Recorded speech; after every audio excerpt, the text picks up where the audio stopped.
గ్రామ వాలంటీర్లు 15 ఆగస్టు 2023 నుంచి 15 ఆగస్టు 2024 వరకు వారి సర్వీసెస్ని పొడిగించడానికి తీర్మానం ప్రవేశపెట్టడం జరిగింది. కానీ దాన్ని డిఫర్ చేసింది మంత్రిమండలి.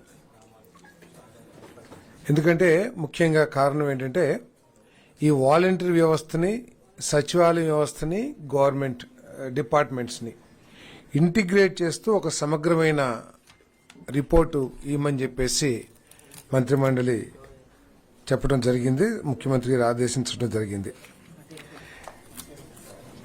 మొత్తం 2,63,000 వాలంటీర్స్ ఉంటే 1,07,000 మంది రిజిగ్నేషన్ చేయడం జరిగింది.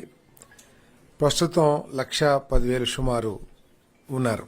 కానీ ఇక్కడ ఆలోచించాల్సింది ఏమిటంటే గత ప్రభుత్వం అసలు గ్రామ వాలంటీర్ల మీదే నడుస్తుంది అన్నంత గొప్పగా ప్రచారం చేసుకునేది గత ప్రభుత్వం. వాలంటీర్లే మెరుగైన సేవలు అందిస్తున్నారు, పార్టీ కార్యకర్తలు కానీ ఎవరు కంటే కూడా మెరుగైన సేవలు అందిస్తున్నారు. ఆ ప్రభుత్వం యొక్క విజయం వారే ముఖ్య కారకులని చెప్పుకున్న ఆ ప్రభుత్వం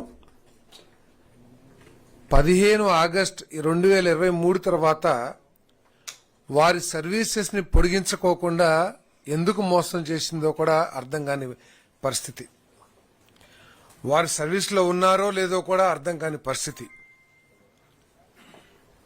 ఎందుకు ఆ ప్రభుత్వం వాలంటీర్లు మోసం చేసిందో కూడా వారే చెప్పాల్సిన అవసరం ఉంది. ఏదేమైనా కూడా సమగ్రమైన రిపోర్ట్తో రమ్మని చెప్పేసి ముఖ్యమంత్రి గారు మంత్రిమండలి ఆదేశించడం జరిగింది. సంబంధిత శాఖని తప్పకుండా తర్వాత నెక్స్ట్ వారి గురించి తగు నిర్ణయం తీసుకుంటుందని చెప్పేసి కూడా మనం చేస్తాను. అదేవిధంగా